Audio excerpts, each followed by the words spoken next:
relationship coaches.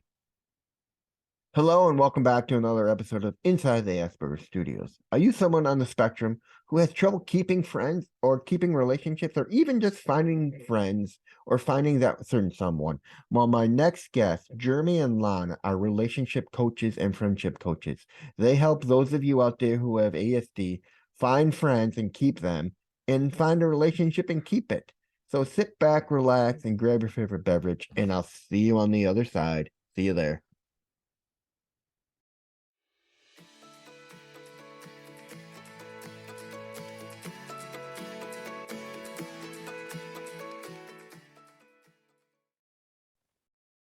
Hello and welcome back to another episode of Inside the Asperger Studios. Today I'm joined with Jeremy and Lana, who are relationship advisors. Welcome to the show, Jeremy and Lana. Thank you. Thank you. So why don't we start off with the two of you telling me a little bit about yourselves and how you got into what you're doing today? Sure. So I was a special education teacher in the New York City Department of Ed for 16 years. And worked with kids on the spectrum, kids with different learning challenges. And I met Jeremy, and he invited me into the community of our now clients. And as I like to say, I never left because I just fell in love with the community, and being able to watch our clients succeed socially has just been the most meaningful thing to me. So that's a little bit about me. Yeah, I thought it was really important to bring on somebody like Ilana because we do a lot of work around dating, and to have a male and female perspective is really helpful to our clients. But Ilana and I also bring different energies and different skills. So as Ilana said, she was a special educator for 16 years in New York. So she has a real teaching background, and my background is very different. I've been coaching people on the spectrum for over 13 years now, but my background is as a lawyer. And, I bring a very forward, energy to the work that I do. And so our clients get a really nice balance of two perspectives. And so then the question people always have is like, how do you go from being a lawyer to being a friendship and dating coach in the autism community? And I like to tell people they're actually not very different from each other, right? When you think about a courtroom lawyer, which I was a prosecutor and a litigator. You think about a Sam Waterston type. What you think about is somebody who tells a good story, projects confidence, asks good questions, is a good listener, right? That's what you see when you watch Law and Order. And it just so happens that those are friendship and dating skills, right? So my saying has always been, there's not a whole lot of difference between winning over a jury of 12 and winning over a jury of 1. And so in many ways, the skills that I teach people in our program are human skills, but also lawyer skills, right? How to tell a story, how to ask good questions, how to listen, how to give dynamic answers. But what's really, really cool is that we do it in a way that I think very few people, maybe nobody else does, which is we take these human skills and we break them down into formulas and into schematic diagrams. So we're not just telling our clients what to do, we're helping them digest the skills in a way that their brain can really sort of wrap its head around. Very good. Very interesting. No one would ever see it that way. I mean, a lawyer entering into the world of autism and helping with relationships, that is such a diverse background you have. I mean, to bring those skills. And Lana, I'm sure you've seen a lot being a teacher in special ed, dealing with all the autistics. Definitely. Now, have you seen the hard side of it where you're dealing with teachers who don't know how to deal with those who are autistic? Absolutely. I truly believe that every teacher going through education programs, master's programs, need to have a special education background, because no matter what if you're in a general education classroom, you're going to be dealing with kids with learning differences on the Hmm. spectrum, and everybody should be trained. And unfortunately, that's not the case. And there's not enough support for those Hmm. kids that need that extra help. But I really believe that every teacher should have some special education training. Yeah, I mean, that reminds me, I've talked with so many people around the world, and the one thing I'm advocating for is the fact that we don't have the resources that other countries have. I mean, you look at Australia, they're huge with the autism support. We lack these resources, and we need to push to get those resources so that teachers are taught better. So teachers can help with relationships and friendships and talk to these kids like they're people. And I'm pretty sure you agree too, Jeremy. 100%. You know, one thing that I've learned in the 13 years serving the autism population is that so many of the behaviors that neurotypicals look at and say, you know, these are negative, right? Like, Mhm. are just born out of frustration on the part of someone on the spectrum, right? It just comes from a place of, I'm not being understood. And what I've learned over the last 13 years coaching in the autism community is that the lack of understanding is in large part because neurotypical people, including neurotypical teachers, don't know how to connect with the brain of someone who's autistic, right? No, so Someone true. who's autistic, for the almost everybody can communicate, and they can communicate in some way. Maybe it's their own way, but it requires the other person, the teacher, the neurotypical, to take some time and say, okay, how are they trying to communicate with me? And there's going to be a gap, right? There's going to be a gap between how an autistic person communicates and how the teacher or how the neurotypical is used to communicating. But bridging that gap is really important. And what I think Ilana is saying is that, you know, not enough teachers are getting training on Mhm. how to bridge that gap in communication so that the neurotypical teacher can say, okay, I can sense that you're frustrated. I can sense that something's going wrong. What's happening? Let's try to fix this. All right. Now let's get into it. How did the two of you actually meet? So I was the best man at my best friend's wedding, and Ilana was a very, very close friend of my best friend's now wife. And of all the people who came up to me at the wedding, Ilana was the one who didn't. Oh, So we wow. were actually set up, months later. And what's really, really interesting, Reed, is that Ilana and I live 3,000 miles apart. We I, did. I was living. I live in California. Ilana lived in Manhattan, in New York City. We were 3,000 miles apart, and I think that it was the best thing that could ever happen to us, because what happens in so many relationships is that two people meet each other, and things just get really physical really quickly.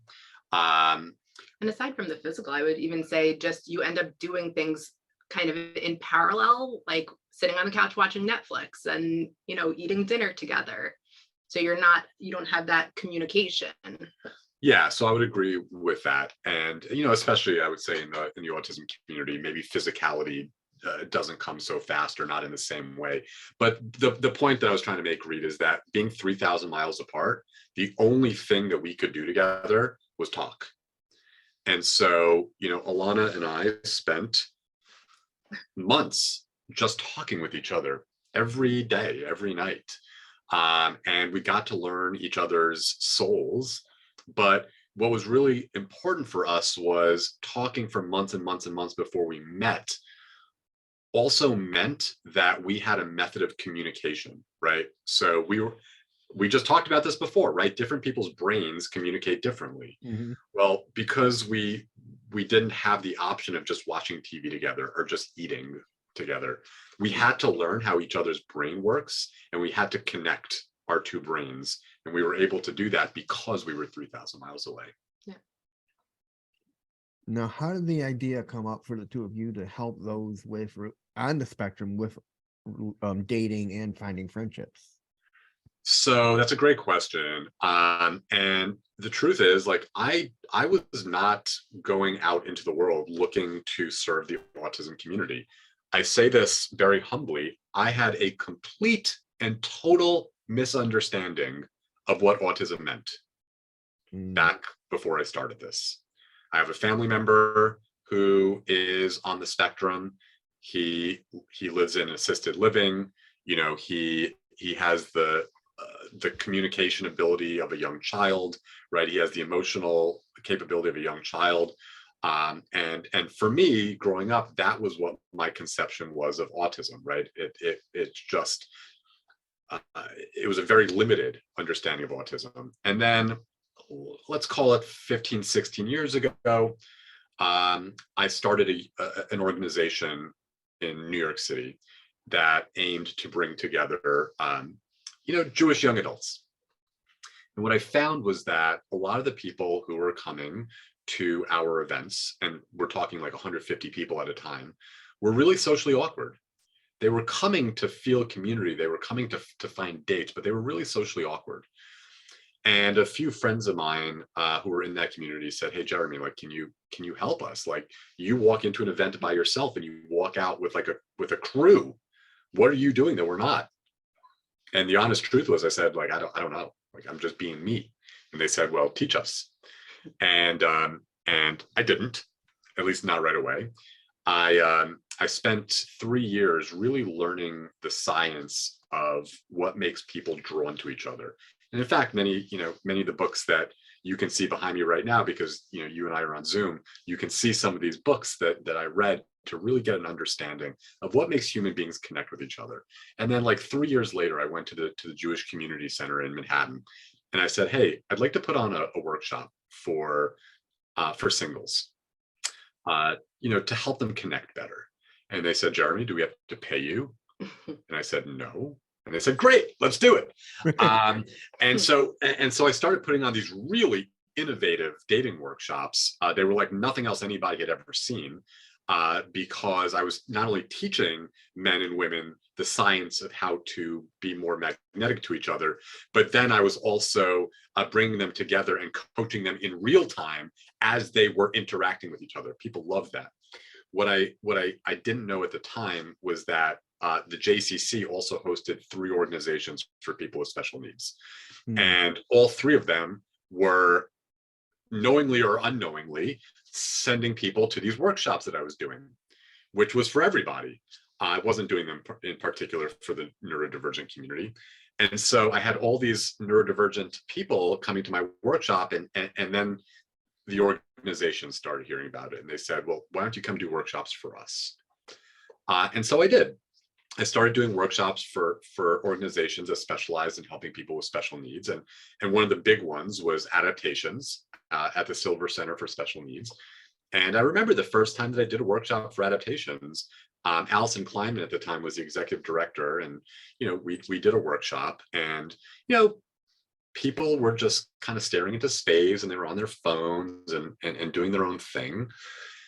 And at the end of it, I went to Allison's office and I said, "Allison, what a spectacular failure this was." And she said, "What do you mean by that?" And I said, "No one was paying attention to me. I was talking to people who were staring at their phones, staring at the ceiling." And she said something to me to the effect of, "Jeremy, you are used to standing in front of a jury. And when you talk to a jury, the jury looks at you. And when you walk, the jury tracks you. And that's what you're used to. That's what paying attention looks like to you. The neurodivergent brain does not pay attention that way. The autistic brain does not pay attention that way. And by the way, they loved you. And just so you know, Reed, I became the in-house friendship and dating coach for adaptations. And I stayed for, I think, over 3 years. And it was just a wonderful experience where, quite honestly, the autistic community and the neurodivergent community taught me more than I taught them, but it was a really wonderful experience. And 13 years later, this is all I do day and night. I'd love to introduce you to I talked with I don't know if you listened to any of my shows, but a while back I did an After Dark 4-part session, and one of the people I talked to was a woman who ran a dating clinic out in Malta. In Malta. Wow. Yeah, and she helped, and they talk about everything from what to do on the first date, and when they come back, they talk about their experiences and everything. So they even had the whole YouTube session thing on YouTube about it. And that brings Very me to my cool. next question. Why do you think those of us who have ASD have trouble maintaining a friendship or a relationship? Everyone's different, Reed. Everyone on the spectrum is different. Everyone has different strengths. Everyone has different challenges. Our clients come to us with a variety of reasons that they tell us they're having trouble connecting. Some people aren't connecting with others because they don't know where to go to find their tribe. Others just have too much anxiety, too much fear of rejection to meet new people or to really open themselves up. Some people really struggle with the conversation aspect. Some people really struggle with the confidence to ask someone to hang out with them. There are just so many reasons why a human being, not just a person with ASD, there's so many reasons why a human being will struggle to connect. And our job as coaches is to understand, why are you struggling to connect? And what can we do about that, right? What are the steps that we can take to get you unstuck with what's keeping you stuck right now? All right. What methods do you use to help those of us on the spectrum deal with finding a solid relationship or a solid friendship? The very first thing, Reed, that I think people need to do is work on their confidence. Okay? And there's a reason why. All the strategy in the world means nothing if you don't have the confidence to go out into the world and meet people and use it. You can get a PhD in social skills. You can get a PhD in dating skills. But unless you have the confidence to take that knowledge and go out into the world and use it on real people, that PhD means absolutely nothing.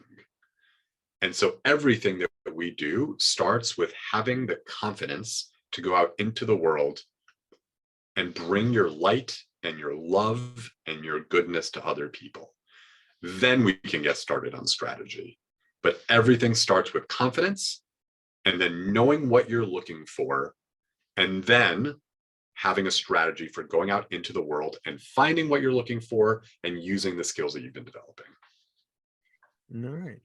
Now, I'm pretty sure one of the main things you teach those of us on the spectrum is that friendship always comes first. Am I right? I mean, because you can have somebody who's on the spectrum come up to you and say, I want a relationship. And I'm pretty sure you tell them you can't have a relationship unless you have a friendship first.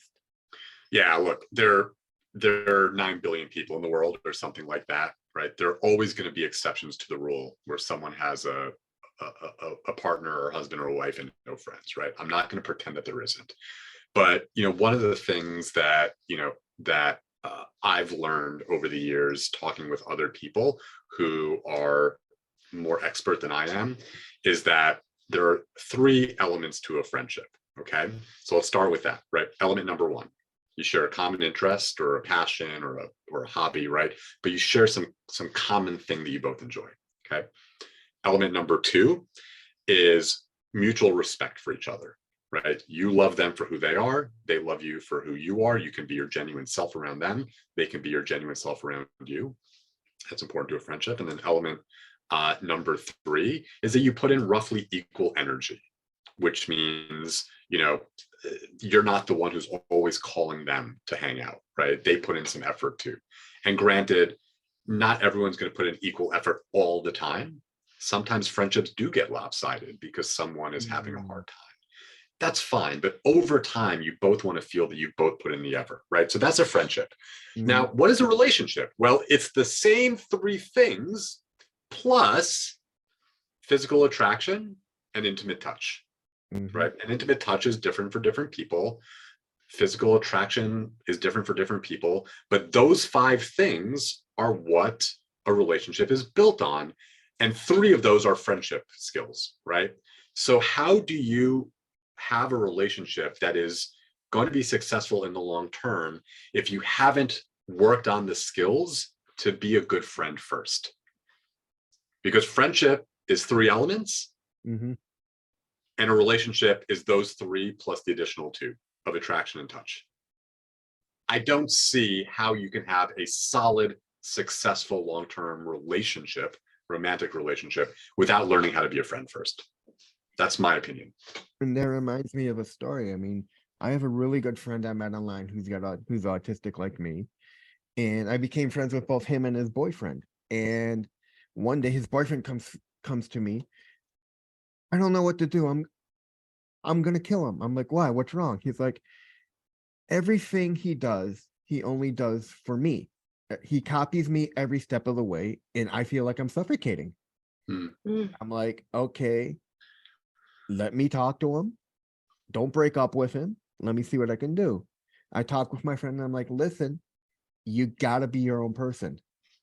Otherwise, he's carrying this relationship 100% and it's too much weight on him. You gotta make up your own mind. You gotta do your own thing. I said, and I went back to his boyfriend and I'm like, listen, here's what I want you guys to do. Take a break from each other. Take at least a month break apart. Let me work with him and build his confidence up and get him to the point where he can do things on his own without copying everything. And they did, and they're much more happier together now. Oh, that's a wonderful That's story. so nice. And I'm still working with him because he still has a lack of confidence and self-esteem. I'm like, one of the problems he does is he'll put photos up on Facebook of himself. And I'm like, for self-gratification. I'm like, you can't do that. You're just enabling yourself. The love has to come from the inside. You got to be happy with what's inside first.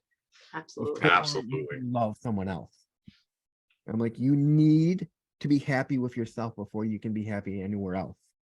Preach that. Yes. Preach that. That is I the mean, truth. this is what I've been taught is before you even look for a relationship, you got to be happy with yourself. Yep. And that's one of the hardest things I know in any relationship is finding that happiness within. Yeah. Yeah, absolutely. I have nothing to add to that. You said it better than I could. Yep. Definitely. Now, do you guys have any success stories you can share? Oh, wow. I mean, look, people ask me, how did you make the decision to go from being a lawyer to an autism coach, right? And it's not an easy decision, right? I was in-house counsel at JP Morgan Chase Bank. I had a great job and I loved what I did and I got paid handsomely for it. And people ask, like, how do you leave corporate law and do what I do? And I said, look, I had a client who really struggled to afford me, right? He struggled to afford my services, but he was resourceful and he pieced it together and he came and worked with me and he worked really hard. And that client ultimately got married. And, he thought he would never get married. He was unemployed or underemployed, had lost one parent. The other parent was not particularly healthy and certainly not very well to do. And my client was like, really struggled with the idea, like, is there somebody out there for me? Can I find happiness? But you work really hard at it. And what was really interesting was it was a very religious wedding, very religious Jewish wedding. And at a Jewish wedding, they have a marital canopy called a chuppah. A chuppah. I'm Jewish. Okay, so your listeners may not be, but the bride and groom get married under the marital canopy, under the chuppah. And at this particular wedding, under the chuppah, under the marital canopy, a bride and groom are given 7 blessings. Okay, and that's the tradition, right? In the Jewish tradition, you give 7 blessings. And 6 of those blessings were delivered to the bride and groom by very, very religious rabbis, right? Like black hat, the payas, right? The side locks, like very religious individuals gave 6 of the 7 blessings. And the other was me. And I looked out at this crowd of people who were, assembled on I think it was a Sunday. And I said to myself, if not for the work that I do, these people wouldn't be here. Now, granted, my client put in the effort, right? And ultimately, he had to be the one to take charge of his life. But my client relied on me.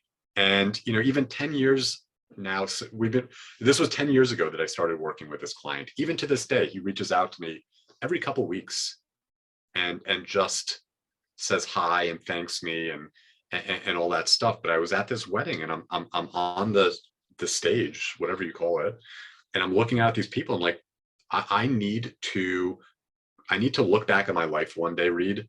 I need to look back on my life and count the number of weddings that I'm responsible for, not the number of trials that I've won.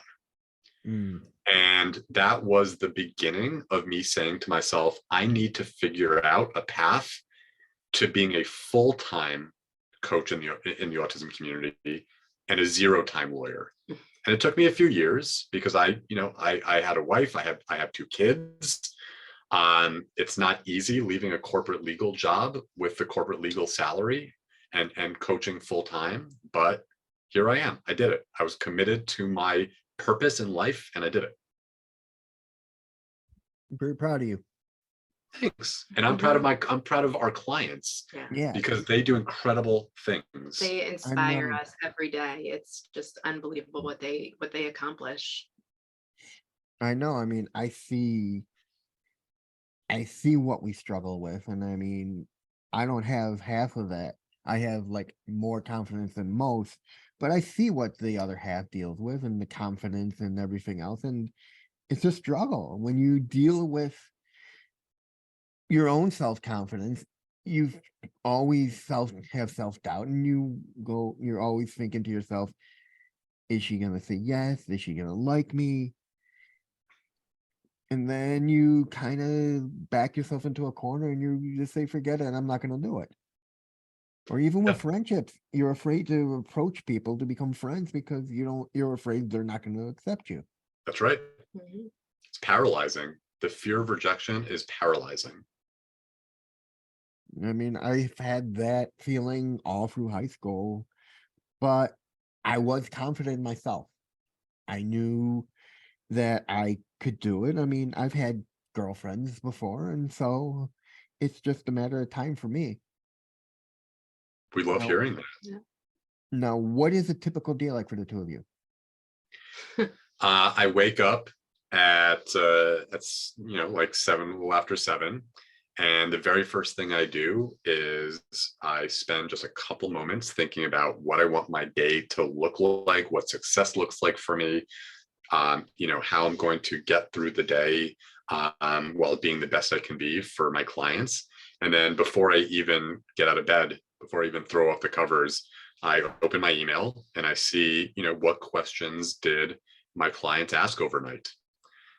Because the wonderful thing about our program is that our clients can ask us questions and get coaching pretty much every day, right? As long as we're awake and we're not in a meeting or I'm not with my kids, our clients, can get coaching from us, because that's what we feel is the difference between success and failure, right? It's having a mentor who can really be there by your side.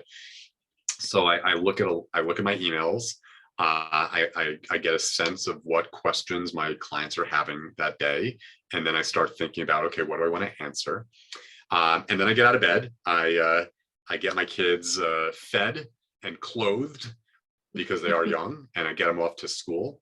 And then Ilana and I work, basically until 10, 11 o'clock every night. And it's a combination of things.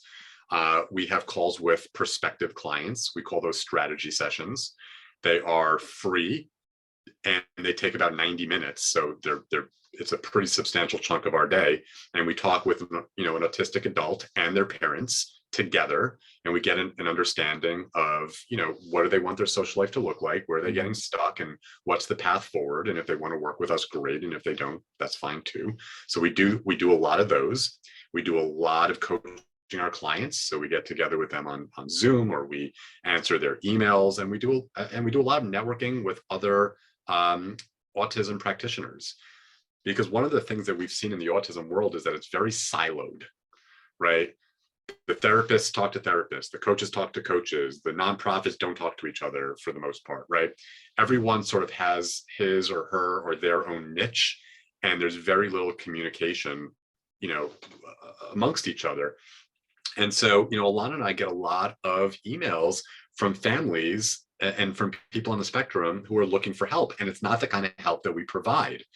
And because we lead with our heart, the last thing we want to do is, send an email back or get off the phone with the family and say, hey, like, too bad, so sad. We don't have anything for you. So Ilana and I spend, I would say, probably 2 hours a day, sometimes even more, just meeting with other practitioners in the autism space, understanding what they do so that we can help them. We can help families get to the right resources. We can help individuals get to the right resources. And so they know about us, because no one else in the world does what we do. And, we want them to know that. Now, have you had any clients that were like kind of reluctant to like reach out and ask for help, but their parent would reach out in their behalf? Yeah, so we get a lot of parents who reach out and they say, hey, my son, my daughter, they're reluctant to have this call. What do we do? And our answer is, we're not going to force them, right? It's their life. Yeah. We're not going to force them to live it. We're not going to tell them how to live it. If they want to join the call, great. If they don't want to have a call, that's their choice. And if they want to try a strategy session and leave because it's not what they want to do, then just say thank you and I'm done. But, look, Reed, we take this very seriously. Every human being is entitled to live his or her life the way they want to. And we're not here to force you to be social. We're here to help the people who want to be social but don't really know how, with the tools and the confidence. Now, how do you help those of us who are on the spectrum become more sociable? Because that's one of the skills I think we fight with, is becoming more social in the world. What skills do you attribute to helping those? Yeah, so one of the things that we offer, Reed, besides a free strategy session for families, is our website has a free training. Okay, and there's a reason why I say this, right? There's a free training for adults on the spectrum. There's a free training for parents and families.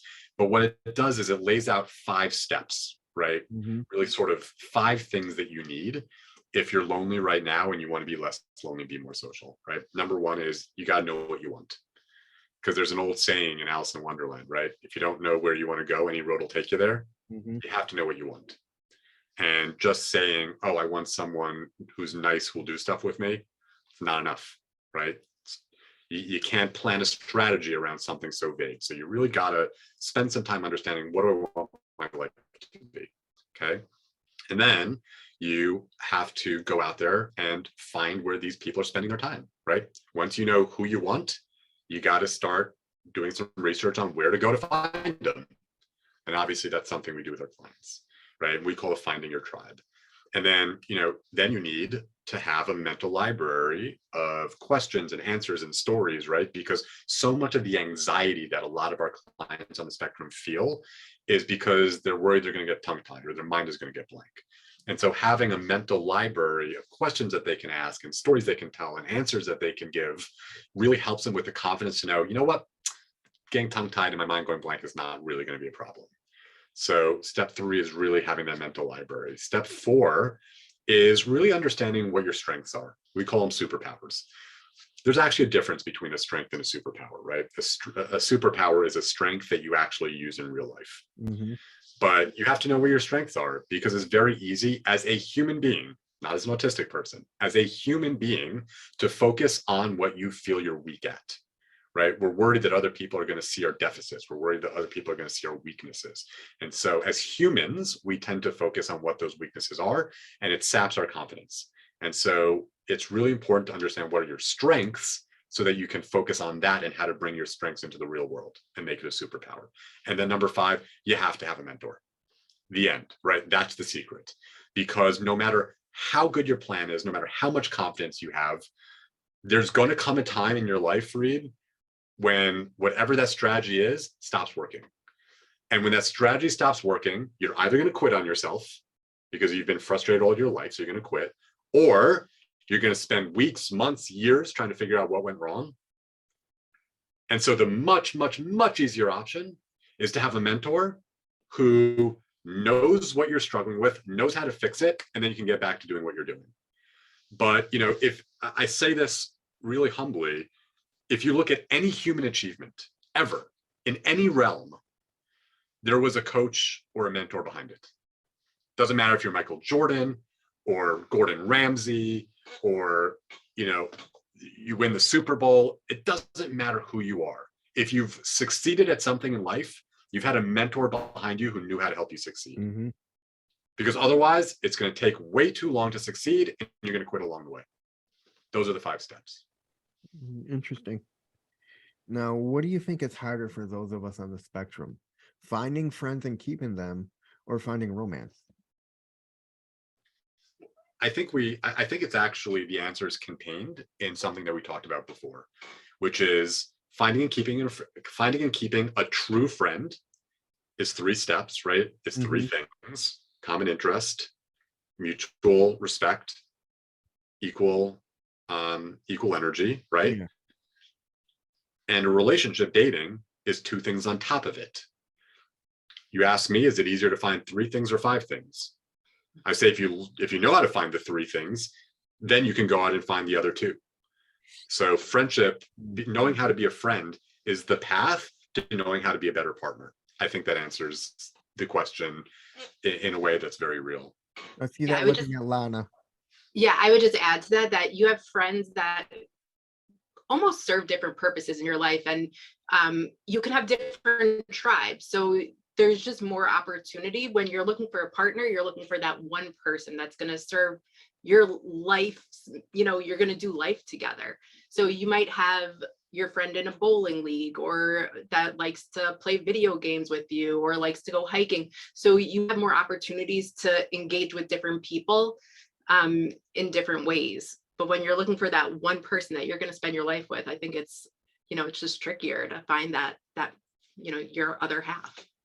And I think Ilana, if I can just step in, Reed, I think Ilana brings up something really important, which is that, a girlfriend or a boyfriend is what it is, right? It's someone who you're romantically involved with and you're building a life together. Ilana alluded to the fact that there are different kinds of friends. And very often when people come to us, they say, well, I don't have any friends, but they're different kinds. And it's really important to know that, right? There's best friends, right? Those are people that you spend a whole lot of time with. There's regular friends, which are people that you spend some time with. There's casual friends, which is people who you see from time to time. Then there are acquaintances, right? Which are just people that you know. And then there's, online contacts, right? So what Ilana is saying is there are lots of different routes to these different kinds of friendships, which I think probably does on some level make it easier to find those, because a relationship, a romantic relationship, is one very specific thing. Yeah, that I understand, because everyone's got their group of friends. You have a group of friends you play games with, like you said. You have a group of friends you do this with and this with. Now, do you think, Lana, someone can find someone within one of those specific groups that just clicks with them and they can just build that bond with each other even deeper? Absolutely. I think when you become part of a community, become part of a tribe, you get to know those people within that community on a deeper level. And we have one client that met his girlfriend in a hiking group, and just going to the same place, they formed that connection and ended up dating each other. And not only that, he actually found his best friend in that community too, who was not his girlfriend. Yeah. And it kind of reminds me of the show Love on the Spectrum. I had interviewed one of them, and he had met his girlfriend from the show, but they both had bonded over the fact they both love animals. So exactly. Yeah, because one of the elements of a romantic partner is having a common interest. So it's much easier when you're going to a place where you share a common interest with somebody, you're going to have one of those elements automatically in that person. So that's one of the components of your romantic partner. Now, what is your feeling about opposites attracting? Do you think that just makes it harder if someone's trying to find somebody who doesn't have the same likes as them? So it's really important to appreciate, Reed, that partners are always going to like different things. Okay. I love hiking. Ilana doesn't like hiking. Ilana loves Pilates. There's no way I'm contorting my body that way. Right. I love jam band music. Ilana does not. She likes something totally different. The fact that we don't share every common interest is actually what makes life enjoyable, because she gets to try some of the things that I like. I get to try some of the things that she likes, but we also have the things that we both like. And so I don't love the phrase opposites attract, because what does it really mean to be an opposite? What we think is important are those 5 things. And we're going to layer on top of that being able to communicate well with each other is also really important. But, you know, if one person is attracted to the other and the other person isn't attracted, right, that's an opposite. That's not going to work, right? If one person really wants to have sex and touch a lot, and the other person, because of sensory issues, doesn't, that's an opposite, right? That's probably not going to work. So, you know, being able to connect with each other across those 5 elements, I think, are really, really crucial. Ilana wants to say something. I was just going to add on to that. I think there are some things that when you are opposites can be beneficial. Like, for example, I'm somebody who historically has been a late person. I'm always late to things, or I was. Jeremy, on the other hand, if he's not early, he's late in his mind. Yes, I'm always early. So we balance each other out in that way. So he'll, you know, encourage me to get moving a little bit faster, and I'll help him be a little bit more mellow about being more on time as opposed to super early. So I think we complement each other in those ways that we can help each other with differences and find some common, you know, commonality and balance within that. And I would argue, Ilana, that falls under the 3rd element, or the 2nd element, which is that we respect each other for who we are, right? And we work at the relationship. And absolutely. Yeah. Now, how long are your sessions when you are with a client? So we work with our clients in a variety of different ways, and that's what's really cool about the program. So part of our program is daily modules where our clients learn the strategy about how to be more confident, who belongs in their life, how to find them, what to say to them. A lot of that is done in online modules. Those are like 15-20 minutes max, because that's the limit for how much the human brain can pay attention and absorb. When we get together with our clients one-on-one in private coaching sessions, that tends to be more like 45 minutes, an hour. And when we get together with all of our clients in our weekly community call, you know, our weekly community Zoom, our clients really enjoy sharing with each other what's been happening in their life and the successes from the past week. So that tends to go more like an hour and a half. So, you know, we are involved with our clients on a daily basis in lots of different ways, and how much time that takes really depends on what we're doing that day. All right. Now, what is the one thing that you both can say that drives you both? You go first. I know what it is for me. I mean, just waking up every day and seeing our clients grow and live happier, connected lives. And when you see a person go from having 0 friends and sitting in their room playing video games, and that is the extent of their life, to then just weeks later being out in the social world, connecting with people, having one-on-one hangouts, that's everything. Yeah, that's exactly right. And, you know, one thing that I do when we meet people during our strategy session is, you know, I take some notes about what you tell me.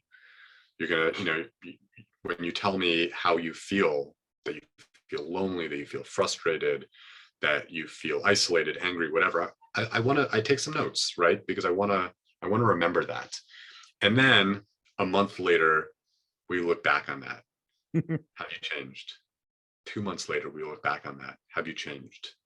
At the end of the core program, so 12 weeks later, we look back on that. And we talk about how much you have changed, right? Because when someone has spent 12 weeks putting in the effort to be more confident, to be more connected, to be more social, life changes always, no exceptions that I can think of, right? And so I love more than anything being on a call with our client and their mom and their dad and saying, look how much you take for granted, how much life has changed. This is what your life looks like now. This is what you've been telling us. Let me remind you what you told us 12 weeks ago. You're angry, you're frustrated, you're lonely, you don't know what to say, you don't know where to go. Look what you have done in 12 weeks. Sometimes our clients cry. I was just about to say, I'm like, just personally, I've never been an emotional person. I'm not a crier, haven't been until I met this community. And I would say on average, I cry weekly. More than that. More than that? Okay, fine, more than that. Yeah. Just- And I can say we are a very emotional group. It's because one of the things people don't realize about those of us on the spectrum is we carry our emotions on our sleeve. Yeah. I'm a big crier. I can watch a TV show, a vet show with my mother, and find out that they have to put one of their beloved pets down after 13 years. And I'll sit there and I'll break down. And my mom she'll be sad, but I'll sit there start crying. And my mom's like, why are you being so melodramatic? Yeah, I'd be crying. I get there with you. emotional Yeah. easily. But these are happy tears. These Yeah. are tears when you see somebody's life changing so drastically, and even more so, like watching parents see their child who's struggled for so long, and now they're living a socially vibrant life. It's just, that full body chills and eyes welling up with tears, and it's just the most beautiful thing you can imagine. Yeah, we had a mom post something on her Facebook account last week. Not going to say names. I don't want to out Yeah. anybody, but her young adult came to us, didn't know where to go, was very lonely, very frustrated, and I would say they're about 11 weeks in, maybe 12 weeks in, something like that, and the mom's young adult went with one of our other clients to an event, and not only that, took pictures with other people at the event, took pictures with our client and with our other client, and posted it on social media. And the mom posted that, like, my goodness, I didn't even know my son was living a social life. She didn't know he was going to this event, and she found out through social media. And this was a young adult who didn't have friends before, and now he's out hanging out with other people. It means everything to a parent, and it means everything to us to watch that and be a part of it. Yeah, I mean, it's like my mother watching me grow. I used to sit at home, play games all the day, and all of a sudden here I am venturing off to a conference for podcasting. And even before that, I think the biggest shock to my parents was the fact that I went away to school in Europe for a year. And then I traveled on my own for 6 weeks. I mean, that's something you don't see in the community, is Right. Absolutely. taking this huge risk. And this is one of the things I talk about a lot, is in the community, you need to take a risk. Otherwise, you're going to sit at home, be sheltered all your life, not find the people, not find your passion. And I fell in love with travel. And I say, one of the things I say is, you don't have to take the risks I do. That's a big risk. It's a gamble. You can do small things, try a new restaurant, go to the museum, bring a friend with you if you're not comfortable. But life is about risks, especially if you're autistic. because most of us who are on the spectrum are introverts and they're scared to step out and explore the world.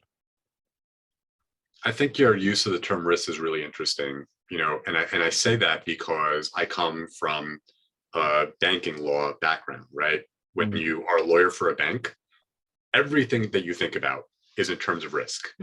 And so in some ways, right, the whole purpose of working with people like us is to manage risk, right? And to mitigate risk. Mhm. One of the big risks that people in the autism community run is exploited, Yes. being exploited financially, being exploited emotionally, being exploited sexually, right?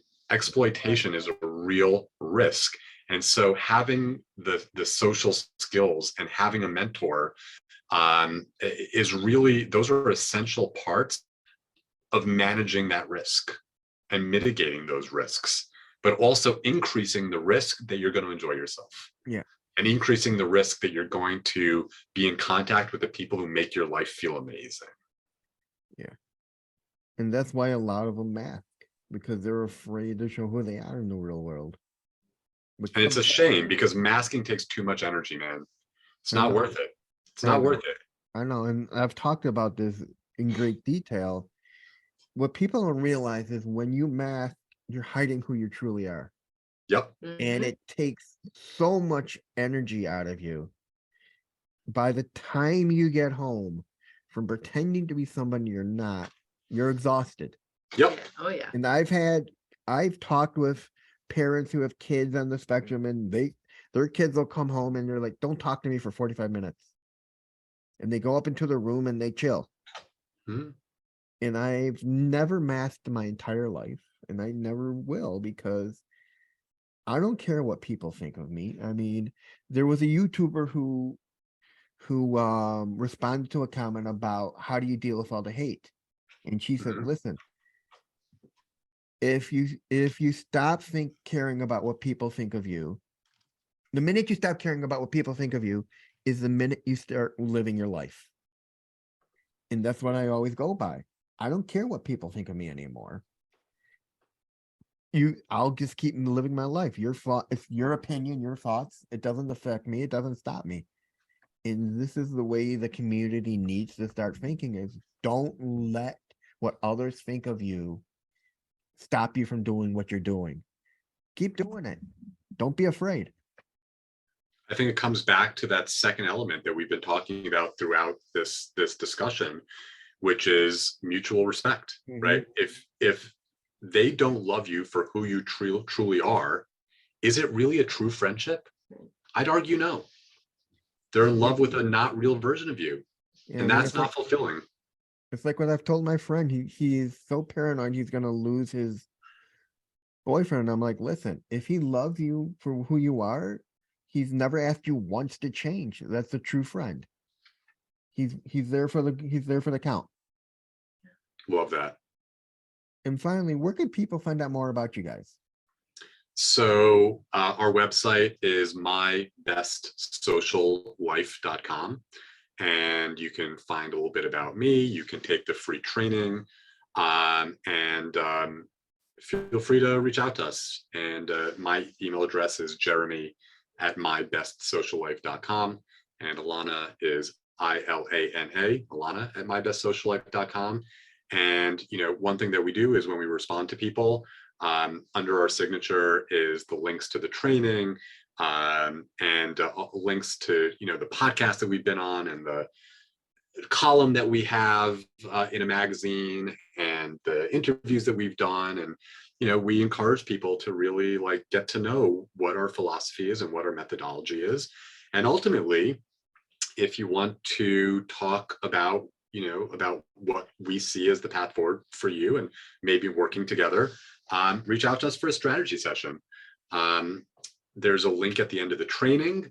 You can email us. Again, it's jeremy@mybestsociallife.com or ilana@mybestsociallife.com, and we'll find a time to get together with you and your mom and dad, and the three of you and the two of us will get together, and we'll talk about what you want your life to be and where you're getting stuck and what we think the next steps are to fixing it.